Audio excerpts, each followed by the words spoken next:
Seguimos con nuestra serie Discipulado Cristocéntrico y hoy vamos a ver qué es lo que el Señor quiere con nosotros a través de una relación personal que nosotros podemos tener con Él. Es interesante saber que pues cuando nosotros nos llevamos mucho con una persona, pues nosotros llegamos a adoptar cosas de esa persona. No sé si a ustedes les ha pasado, pero estudiando en un seminario donde había muchas nacionalidades, pues más de 16 nacionalidades, nosotros llegábamos a hablar como hablaban las personas de otros países. Era interesante cómo a veces a uno se le salía una palabra de su país que era mala en otro país y después teníamos que andar pidiendo disculpas por haberla dicho. Pero una de las maneras en que yo veo esto es a través de un dicho, dice, dime con quién andas y pues te diré quién eres, ¿verdad? Pues podríamos nosotros decir, dime cómo hablas, enséñame cómo hablas y te diré con quién te llevas. Una de las maneras como más yo disfruto esto, pues es hablar con mi esposa. Nosotros somos de dos culturas muy diferentes, dos idiomas totalmente diferentes y pues a mí me gusta mucho cuando nosotros hablamos en español la mayor parte del tiempo, pero una de las cosas que yo más disfruto es cuando a ella se le salen frases hondureñas. Y una vez vamos a la gasolinera, ella se baja y pone gasolina. Yo no sé qué estaba haciendo yo ahí adentro del auto, pero de repente ella entra al auto y dice, pucha, vos, 30 varas, dice. Eso es algo como muy catracho, algo que siempre yo le digo a ella y pues es el habla de la calle de Honduras. Y fue interesante y yo me reía demasiado cuando yo escuchaba la manera en que ella habla. Y de repente se le sale una que otra frase. Pero el punto es que cuando nosotros caminamos con alguien, cuando nosotros nos llevamos mucho con esa persona, vamos adoptando cosas que esa persona tiene. Y lo que yo quiero ilustrar aquí es que cuando nosotros decimos ser discípulos de Cristo, nosotros vamos a amar lo que Cristo ama. Nosotros vamos a querer hacer lo que Cristo hace. Las palabras que van a salir de nuestra boca, pues van a ser palabras que Cristo ha dicho. Y de eso se trata, pues, tener una relación con el Maestro. Que el verdadero discípulo huela a discípulo. El Señor no llamó líderes, Él llamó seguidores. Así que cuando nosotros caminamos en nuestra vida, pues, deberíamos estar amando las cosas que Cristo ama. Así que ojalá que hoy podamos aprender lo que Jesús quiere de nosotros como discípulos. Que nosotros podamos modelar un estilo de vida así como los discípulos lo pudieron modelar en el tiempo que estuvieron con Cristo.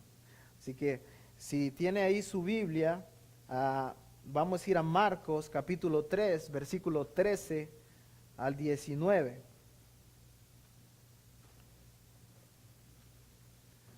Y cuando leemos la escritura, ahí hay un título, los que tienen Reina Valera, dice, elección de los 12 apóstoles. Y dice, empezando el versículo 13, dice, después subió al monte y llamó así a los que él quiso y vinieron a él. Y estableció a 12 para que estuvieran con él y para enviarlos a predicar. Y que tuviesen autoridad para sanar enfermedades y para echar fuera demonios. A Simón, a quien puso por sobrenombre Pedro. Estos son los que Jesús llamó. El versículo 17 dice, a Jacobo, hijo de Zebedeo, a Juan, hermano de Jacobo, a quienes apellidó Boanerges, esto es, hijos del trueno. Andrés, Felipe, Bartolomé, Mateo, Tomás, Jacobo, hijo de Alfeo, Tadeo, Simón el cananista y Judas Iscariote, el que lo entregó, y vinieron a casa. Interesante cómo el Señor Jesús va escogiendo personas. Y me gusta mucho el versículo porque nosotros fuimos escogidos, no porque nosotros quisimos, pero dice ahí la palabra de Dios que llamó a los que Él quiso. O sea que El hecho de que usted sea un discípulo de Cristo no es porque usted quiso, es porque el Señor lo llamó a usted y porque Él tiene un propósito específico para su vida. Era interesante este lunes, estando en un servicio especial que hicieron para Jonathan Bean. Impresionante cómo el Señor usó la vida de este hombre para impactar otras vidas. Adorábamos a Dios juntos por lo que este hombre había hecho. Y yo me encontraba personas, yo estaba ahí en la puerta y cuando entraba yo recibía personas que hablaban español. Y yo decía, ¿y estas personas pues de dónde vienen? Pues no son de nuestra iglesia, son de otra iglesia. Y Jonathan Bean había pastoreado una iglesia hispana y muchos de sus discípulos estuvieron ahí en ese servicio. Es interesante cómo este hombre pudo modelar una vida en armonía con el Señor. Y a mí me encantó ver un video que pasaron porque cada fotografía que salía de Jonathan Bean, la mayoría de las fotografías donde él salía acompañado de personas, una de las cosas que él tenía en sus piernas era la Biblia. Una de las cosas, él no tenía un material ahí de discipulado, pero él tenía lo más importante, la palabra de Dios. O sea, eso me dice a mí que este hombre pasaba tiempo con el Señor. Y su objetivo principal en la vida era compartir a otros de Cristo Jesús. Una de las cosas que yo pensaba cuando escuchaba era, Señor, no permitas que yo desperdicie mi vida. Señor, que yo pueda pasar tiempo contigo para que yo pueda compartir a otros tu nombre. Y es interesante, en el versículo 15 dice, y que tuvieran autoridad para sanar enfermedades, para echar demonios. Pero el versículo 14 me gusta mucho porque dice, estableció a 12, primeramente para que anduvieran con él. Dice, para que anduvieran con él, pero no solamente eso. Veamos la segunda parte del versículo 14, dice, para enviarlos ¿a qué? A predicar. Interesante, ¿cuál era la misión de los 12? La misión que tenían estos hombres era predicar el mensaje que Cristo había tenido. Y pues ese debe ser el enfoque que nosotros debemos tener. Dar a conocer a Cristo hacia otras personas. Una pregunta para nosotros es, ¿cómo está tu pasión para compartir a otras personas acerca de Cristo? Como decía al principio, Jesús llamó a seguidores. Jesús no llamó líderes, Él llamó seguidores. Es interesante cómo estos hombres, los discípulos, eran hombres comunes y corrientes. Y me encanta eso, porque a veces pensamos que tenemos que tener títulos para seguir a Cristo. Pero cuando el Señor llama a sus discípulos, los establece, el Señor llama a personas comunes. Personas de ahí, de la sociedad, personas del vulgo algunos. Y Él hace ahí una mezcla de personas con diferentes caracteres y ahora Él los va a usar para transformar el mundo. El mundo conocido fue transformado por esos 12 hombres en el primer siglo. Ellos no tenían dones que sobresalían. Estos discípulos no eran grandes oradores.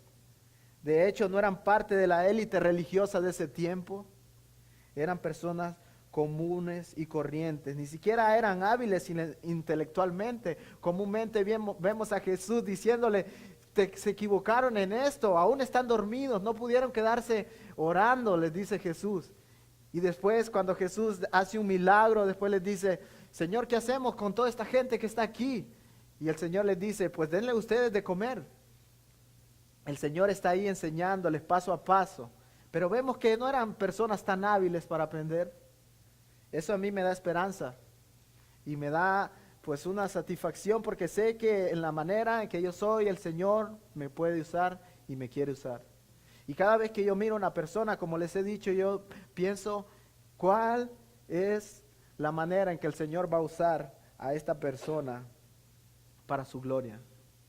Es interesante, esta semana fuimos a un retiro de hombres y pues yo me llevé a Javier y en el carro íbamos con Javier y Javier me estaba contando pues toda su historia, cómo había conocido a su esposa y cómo habían llegado a este país y toda la cosa. Y yo lo escuchaba y él hablaba y él hablaba y él hablaba. Y una de las cosas que se me vino a la mente fue, wow, me encantaría que Javier, de la misma manera que me está contando esta historia, él pudiera aprenderse unas historias de la Biblia y contarlas a otra persona. Así que, todos tenemos un propósito en este mundo y el Señor nos va a usar, con nuestros defectos, con nuestras debilidades, pero también el Señor nos ha dado dones y talentos que nosotros debemos utilizar para su gloria. Ahora, cuando nosotros estudiamos la Biblia, vemos el tipo de personas que Jesús llamó. Dice que uno de las personas que Jesús llamó fue un excelote. Este hombre era un hombre radical, decidido a derrocar al gobierno por la vía de la violencia. O sea, un excelote era un revolucionario, uno que tomaba las armas por sí solo y decía, pues yo voy a derrocar al gobierno. Como todos sabemos, pues los judíos estaban bajo el gobierno de Roma, y esta es una de las personas que Jesús llama. ¿Quién se iba a imaginar que el Señor Jesús iba a llamar un rebelde? Pues así lo hizo, un hombre radical. Pero también el Señor Jesús llama a un recaudador de impuestos. Cuando nosotros leemos ahí, recaudador de impuestos, era prácticamente una persona que era un traidor hacia la nación judía. ¿Por qué? Porque un recaudador de impuestos era una persona que le cobraba a los mismos judíos los impuestos para pasarle ese dinero al gobierno romano. Y después vemos que el Señor Jesús llamó aproximadamente 4 pescadores, hasta 7 pudieran haber sido, pues según los historiadores, y después llamó comerciantes y artesanos, pudieron ser las otras profesiones o oficios que estos hombres tenían.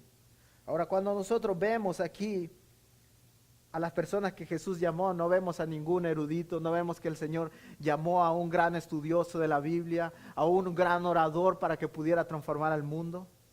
Llama a personas normales que iban a transformar el mundo. Pero primero, estos hombres tenían que pasar tiempo con el Señor y iban a ser preparados en su vida.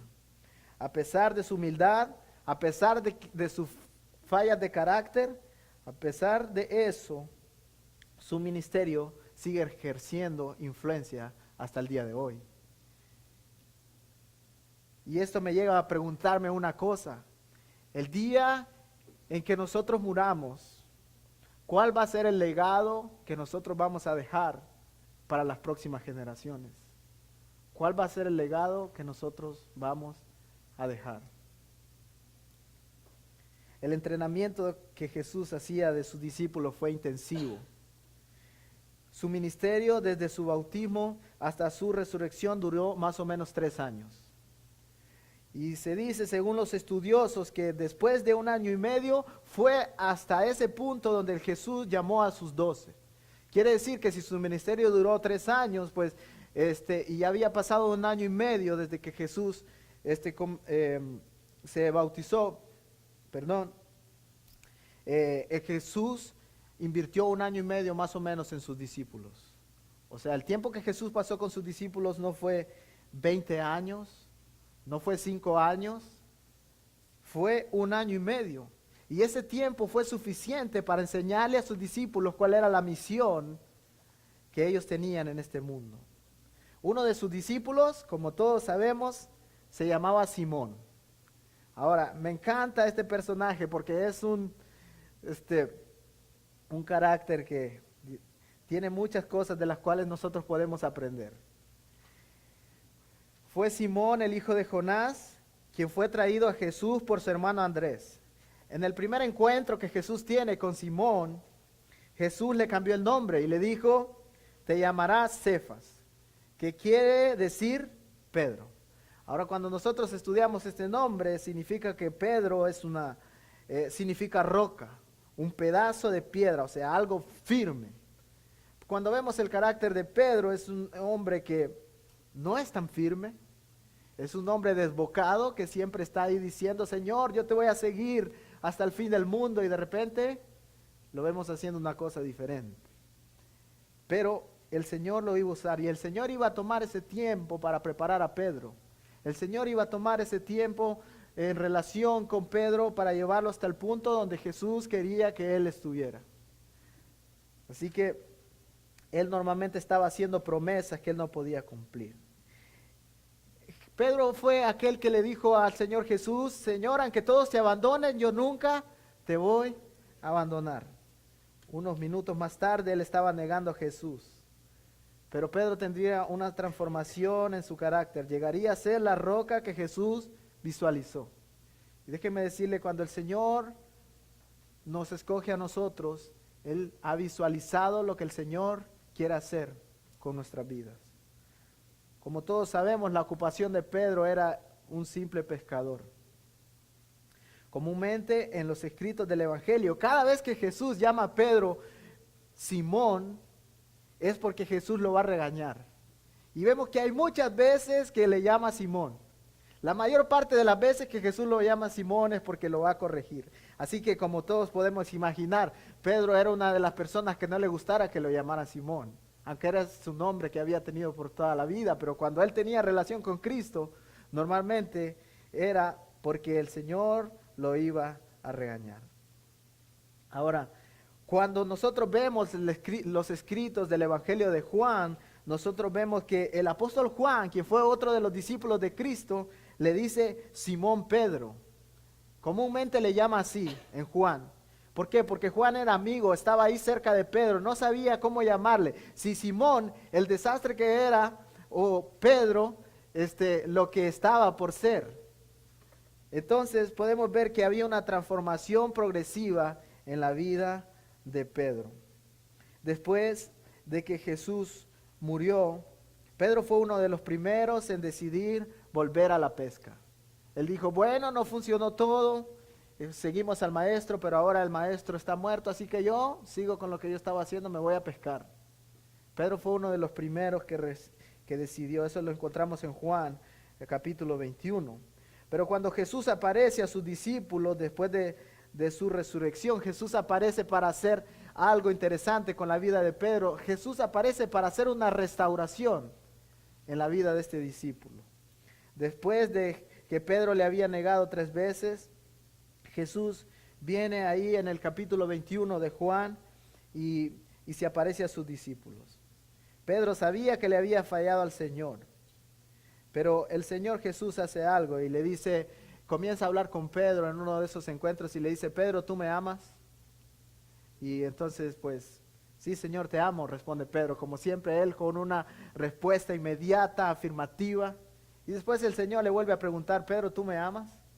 Y Pedro le dice: sí, Señor, yo te amo. La tercera vez que Jesús le pregunta: ¿de verdad me amas? Pues él responde: Señor, tú sabes que te amo. Y el Señor conocía el corazón de Pedro. Pero déjame decirte que el Señor Jesús, esa era la última vez que le iba a llamar Simón. Era la última vez que Pedro iba a ser llamado por Jesús Simón. Y cuando Pedro le dice: sí, Señor, tú sabes que yo te amo, el Señor Jesús le dice: apacienta mis ovejas. O sea, el Señor Jesús tiene un encuentro con este hombre para olvidar todos los errores que él había tenido en el pasado, y ahora le dice: hasta aquí llegué contigo, Pedro, ahora te toca a ti continuar la misión que yo te encargo. Apacienta mis ovejas. Pocas semanas más tarde, los apóstoles fueron llenos del Espíritu Santo cuando nosotros leemos ahí en Hechos capítulo 2. ¿Y saben quién estaba predicando ese día? El apóstol Pedro. Y dice que ese día se convirtieron aproximadamente unas 3,000 personas. Y cuando nosotros leemos las Escrituras, no solamente vemos eso, vemos un hombre usado por Dios que dice que con la sombra de Pedro se sanaban los enfermos. Y hay una canción que dice: con la sombra de Pedro se sanaban los enfermos. Así, pero no era la sombra. Dice, era el poder de Cristo en Pedro. Así que el Señor también ha puesto ese poder en nosotros y Él quiere usarlo de una manera grandiosa para la gloria de Él mismo. La relación de Cristo con Pedro transformó su vida para siempre. Y cuando vemos a este discípulo, vemos que el Señor Jesús cambió su nombre, cambió su carácter, hasta el punto en que Pedro murió por haber anunciado a Jesús.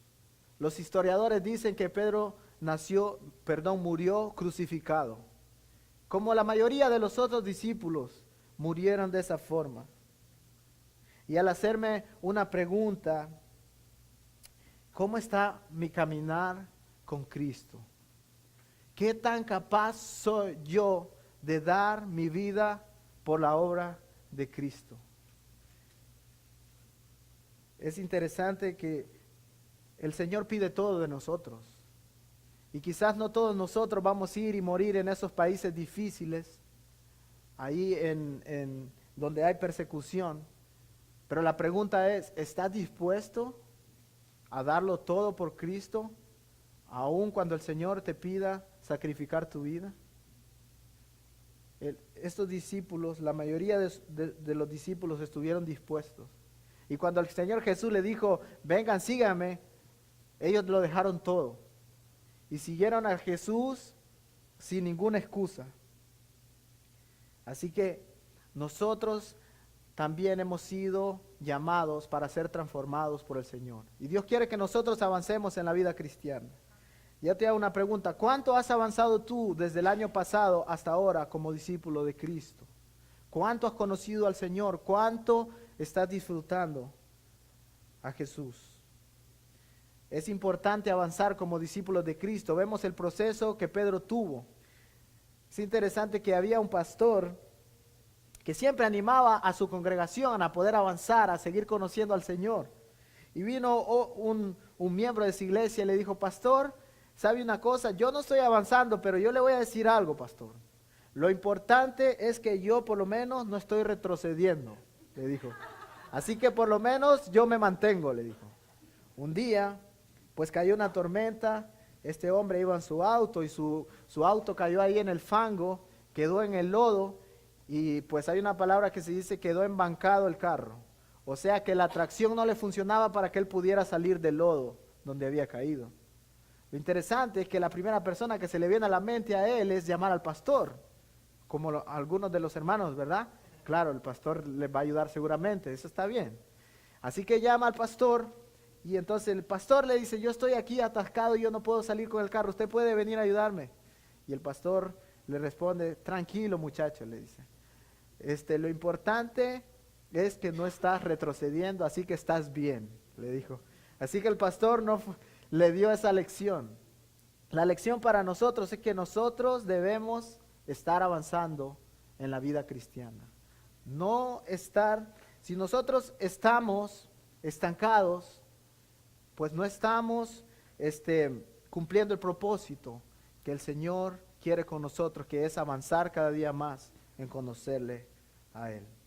Así que yo les invito a pensar cómo estamos nosotros creciendo cada día más en relación con el Maestro para conocerle más.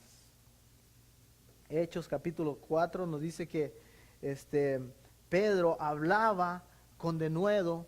Cuando Pedro estaba ahí con Juan, dice que estos hombres se presentaron y hablaban con la gente y toda la gente se asombraba. Dice, porque estos hombres habían salido del vulgo y ahora los escuchaban hablar y se maravillaban de la manera en cómo ellos hablaban. Y les reconocían, dice Hechos 4, capítulo 13, les reconocían que habían estado con Jesús.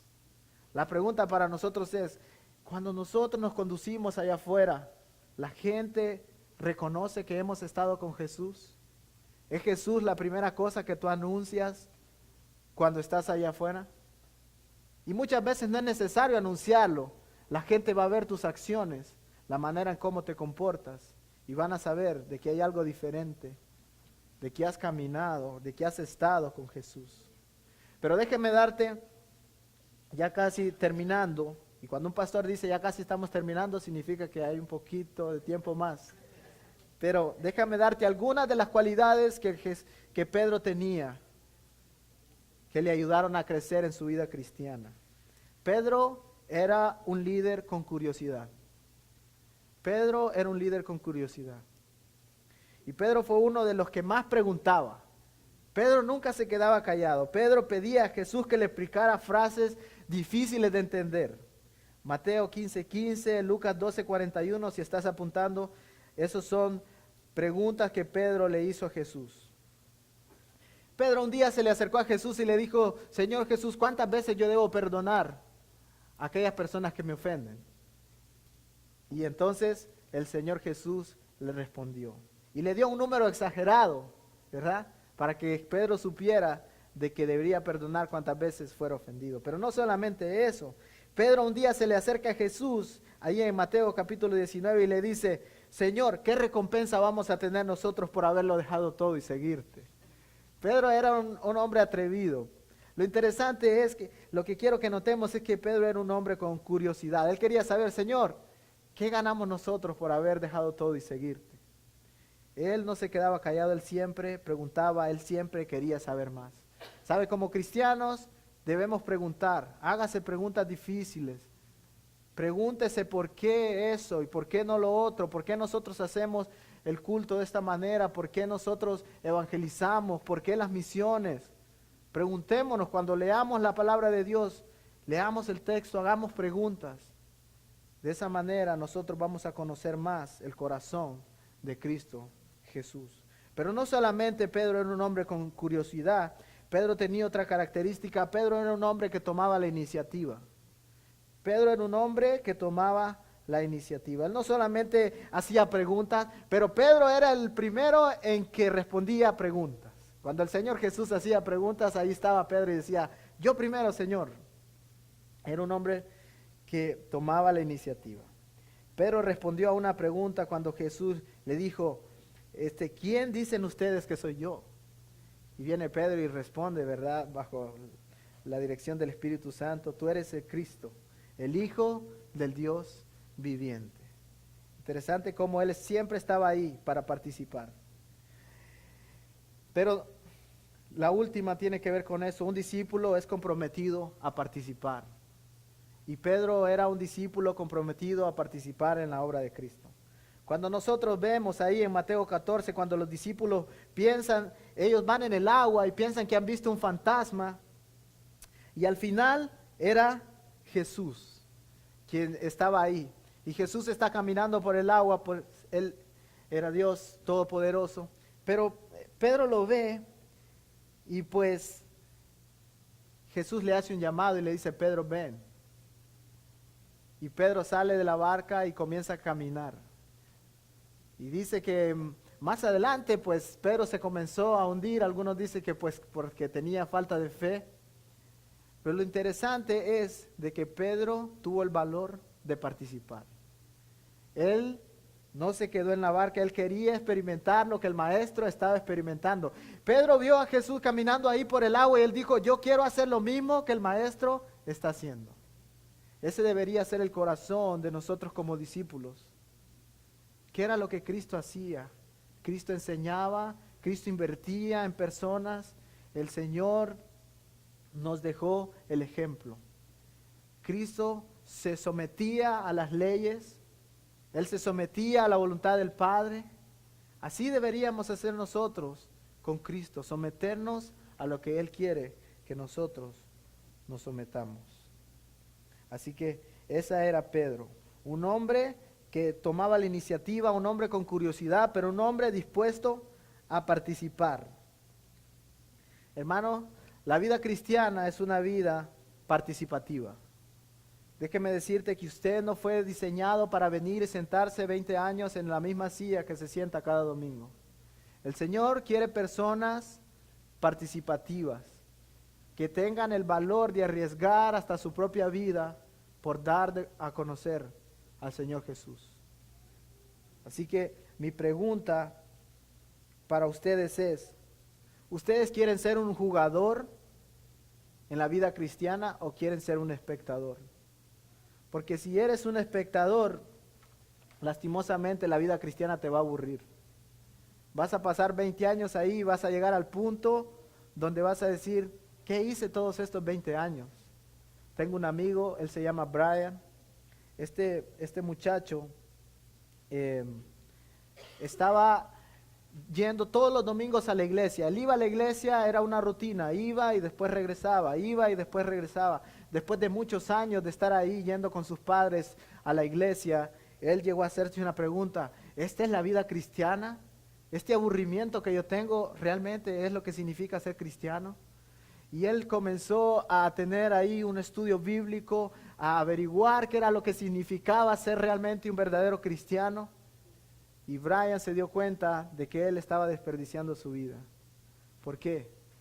Porque no estaba pasando realmente tiempo con el maestro y no estaba haciendo pues lo que el maestro le había mandado hacer, que era invertir su vida en otros. Brian ahora es mi maestro de inglés ahí en ESL. Es interesante cómo tenemos una amistad súper buena. Y cada vez que nos vemos con Brian, él me dice: Abner, ¿qué libro estás leyendo ahora? ¿Qué tipo de cosas estás haciendo para crecer? Y estamos ahí siempre preguntándonos. Y él me dice: ¿sabes qué? Yo tengo unos amigos que son de la India. Y entonces yo les compartí a Cristo esta semana. Y yo creo que esta ya es como la 10ª vez que les comparto de Cristo. Y todavía pues ninguno ha llegado, pero yo sigo ahí orando por ellos. Una de estas semanas fuimos a un partido y uno de los muchachos que él invitó era un hombre de Nepal. Está muy interesado en que otros conozcan de Cristo. Te hago una pregunta: ¿qué personas tienes alrededor en este momento? ¿Qué personas Dios ha puesto alrededor ahí para que tú puedas impactar, para que tú puedas hablarles acerca de Cristo? El Señor pues no nos hizo personas que podemos estar en todos los lugares a la vez. Y eso fue un propósito, para que usted, en el lugar que usted esté, ahí usted sea un discípulo de Cristo, para que la gente pueda notar de que usted ha estado con Jesús, para que personas lleguen a glorificar a Cristo, porque usted fue capaz de abrir su boca, que usted no se quedó callado porque sintió vergüenza de hablar de Cristo, sino que usted tomó el riesgo. ¿Sabe que cada vez que nosotros salimos a evangelizar hay un riesgo? Cada vez que nosotros hablamos de Cristo hay un riesgo. Pues nos van a rechazar, quizás no sabemos lo que nos van a decir. A mí me han dicho muchas cosas, y pues yo digo: Señor, te rechazaron a ti, pero yo cumplí con mi misión. ¿Cómo estás conociendo más a Cristo? El apóstol Pedro llegó a conocer a Cristo de tal manera que cuando él escribe la segunda carta de Pedro, leemos ahí en segunda de Pedro, capítulo 3, versículo 18, y una de las cosas que Pedro dice es: crezcan en la gracia y en el conocimiento de nuestro Señor y Salvador Jesucristo. Ahora, ese hombre que había pasado por todo ese proceso, ¿qué está haciendo? Animando a otras personas a crecer. Y Pedro sabe el proceso. Pedro conoce el discipulado de Jesús. Y ahora él está animado para que otros puedan llegar a conocer a Cristo. Ojalá que ese sea el deseo de nosotros. Que nosotros conozcamos más a Cristo en nuestra vida, en nuestra intimidad, en nuestra manera de vivir, para que nosotros demos a conocerle a Él, a otras personas. Que olamos a discípulos, que se note que hemos estado con Cristo. Y eso no se puede notar si nosotros no pasamos tiempo con el Señor. Por eso necesitamos cada día conocer más a Cristo. Y cuando nosotros conocemos a Cristo, llegamos a disfrutar las cosas que hacemos por Él. Llegamos a disfrutar el tiempo que pasamos con Él. Pidámosle a Dios que Él nos ayude a disfrutar el tiempo y las aventuras de lo que significa ser un verdadero discípulo de Cristo. Oremos. Señor Jesús, gracias porque somos llamados por ti, Señor. Hoy nos levantamos con el deseo de venir a la iglesia porque tú querías que escucháramos este mensaje, Señor. Padre, hay tanta gente que aún no te conoce. Hay tanta gente que necesita escuchar de ti, Señor. Yo te pido que tú puedas escuchar nuestra oración en este momento, que te pedimos que nos uses como discípulos tuyos, Señor. Padre, yo sé que hay personas con temor, personas que sienten que no son suficientes, y la verdad es que no lo somos, Señor. Pero en Cristo somos suficientes. Señor, gracias por usar personas comunes y corrientes, porque eso nos dice que nosotros también podemos ser usados por ti, Señor. Te pedimos en este momento que tu Espíritu Santo pueda fortalecer nuestras vidas. Señor, para salir con pasión y hacer lo que tú quieres que nosotros hagamos. Cristo Jesús, úsanos para tu gloria. Señor, yo te agradezco por las decisiones de las personas que están aquí.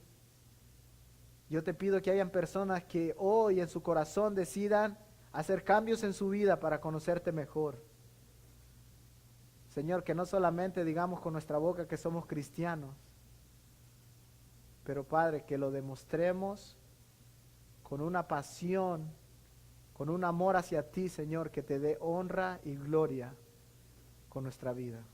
Te agradecemos por este tiempo, Señor. Oramos en el nombre de Cristo Jesús. Amén.